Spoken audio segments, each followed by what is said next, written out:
Recent గా prime లో release అయిన fall out series video game ని బేస్ చేసుకుని రిలీజ్ అయిన ఈ సిరీస్ అనేది అన్ని లాంగ్వేజెస్ లో కూడా డబ్బింగ్ అయింది. సో వీకెండ్ కి ఫిల్మ్ లవర్స్ కి రెగ్యులర్ ఆడియన్స్ కి ఒక వర్త్ వాచబుల్ కాదా అనేది కంప్లీట్ గా ఈ రివ్యూలో తెలుసుకుందాం. డబ్బింగ్ బాగా చెప్పారో లేదో బ్యాడ్ అనేది మాత్రం నేను తెలియదు గైస్, డబ్బింగ్ లో నేను చూడలేదు. సో ఒకవేళ ఎవరైనా చూసుంటే కనుక్కోండి. ఎందుకంటే ఒక స్టార్టింగ్ డిస్క్లైమర్ లాగా ఒకవేళ డబ్బింగ్ బాగోపోతే మూవీస్ ఆర్ సిరీస్ ఇచ్చే పర్స్పెక్టివ్ ఆ ఎక్స్పీరియన్స్ అనేది మారిపోద్ది. వీడియో గేమ్స్ ని బేస్ చేసుకుని వచ్చే అడాప్టేషన్స్ లోని కొన్ని మాత్రమే బెస్ట్ గా ఉంటాయి. అంటే వీడియో గేమ్స్ అనే కాదు, నవల్ ని బేస్ చేసుకున్నా సరే చాలా వరకు నెట్ఫ్లిక్స్ ఆర్ ప్రైమ్ లో ఎక్స్పెన్సివ్ మిస్ఫేర్స్ జరగడం అనేది మనం చాలా సార్లే చూసాం. పైగా ఇలాంటి వరల్డ్ బిల్డింగ్ ని క్రియేట్ చేసి ఆడియన్స్ కి పర్ఫెక్ట్ గా కన్వే చేయాల్సిన స్టోరీ టెల్లింగ్ కి కావాల్సిన కొన్ని పద్ధతులు అనేవి ఉంటాయన్నమాట. ఈ షోలోని ఆ వీడియో గేమ్ కి సంబంధించిన యాక్యురేట్ అడాప్టేషన్ అనేది కేవలం ప్రొడక్షన్ క్వాలిటీలోనో వరల్డ్ బిల్డింగ్ అంతా కూడా యాక్యురేట్ గా తీసుకున్నారని మాత్రమే కాదు, స్టోరీ టెల్లింగ్ లో కూడా అలాంటి యాక్యురసీ అనేది కనిపించింది. అంటే ప్రతి ఒక్కటి కూడా అంటే మెల్లిగా వెళ్తున్న కొద్ది స్టోరీలోకి ఇన్వాల్వ్ అవుతున్న కొద్ది ఆ సస్పెన్స్ ని గానీ కంప్లీట్ గా వరల్డ్ బిల్డింగ్ ని ఇన్వాల్వ్ చేయడం గానీ అవంతా కూడా సర్ప్రైజింగ్ ఫ్యాక్టర్ గా అలా వర్క్ అవుతూ వెళ్తుంది వీడియో గేమ్స్ లో.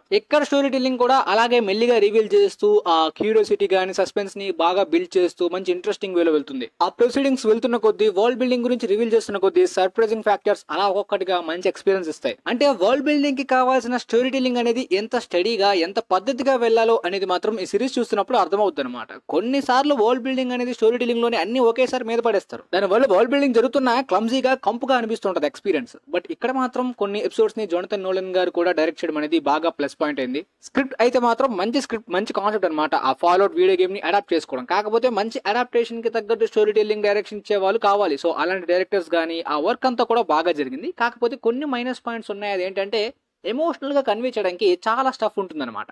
బట్ ఆ ఎమోషనల్ కనెక్షన్ చాలా వరకు అయితే మాత్రం బాగుంది, బట్ ఇంకా బాగా చూపించచ్చు అనే ఫీల్ ఉండిపోద్ది అనమాట. అంటే చాలా క్యారెక్టర్స్, ఇంపార్టెంట్ క్యారెక్టర్స్ ఉంటూ ఉంటాయి అనమాట. వాళ్ళందరికీ కూడా స్కోప్ బాగా ఇచ్చారు. బట్ వాళ్ళని ఇంకా ఎమోషనల్ గా వాడుకోవడానికి బాగా యూజ్ చేసుకోవచ్చు. కాకపోతే మధ్యలో నాన్ లీనియర్ స్క్రీన్ ప్లే అనేది వెళ్తుంటది అనమాట. పాస్ట్, ప్రెసెంట్ అండ్ వేరే వేరే ప్లేసెస్ లోని సస్పెన్స్ మెల్లిగా రివీల్ అవుతున్న కొద్ది దాని వలన ఈ ఎమోషనల్ కనెక్షన్, ఆ characters point of view connection అనేది డైవర్ట్ అయిన ఫీలింగ్ వస్తుంది అనమాట. ఎనీవే మొత్తానికి అయితే మాత్రం one of the must watch series అని చెప్పొచ్చు. ఖచ్చితంగా one of the best game adaptation అని కూడా చెప్పొచ్చు. సో ఫైనల్ గా ఈ సీజన్ 1 కి నేను ఇచ్చే రేటింగ్ 8.5/10. డెఫినెట్ గా మీకు ఈ వరల్డ్ లోకి ఇన్వాల్వ్ అయ్యేలాగా చేస్తుంది. ఆ వరల్డ్ బిల్డింగ్, స్టోరీ టెల్లింగ్ మంచి ఇంట్రెస్టింగ్ గా అనిపిస్తుంటుంది. ఒకవేళ మీరు ఈ వీడియో గేమ్ గురించి ఇప్పటి వరకు తెలియదు అనుకుంటే మాత్రం ఈ కాన్సెప్ట్ గానీ ఆ వరల్డ్ బిల్డింగ్ ఇంకా యూనిక్ ఎక్స్పీరియన్స్ ఇచ్చే అవకాశం కూడా ఉంది. సో తప్పకుండా మిస్ కాకండి, ప్రైమ్ వీడియోలో అవైలబుల్ గా ఉంది. మీకైతే ఇప్పుడు ఈ సిరీస్ గురించి క్లారిటీ వచ్చింది అనుకుంటున్నాను. ఒకవేళ చూసిన తర్వాత మీకు ఎలా అనిపించిందో అనే మీ ఒపీనియన్ ని, దాంతోపాటు ఈ వీడియోని కూడా వీలైతే మీ ఫ్రెండ్స్ తో షేర్ చేసుకోండి. And thanks for watching.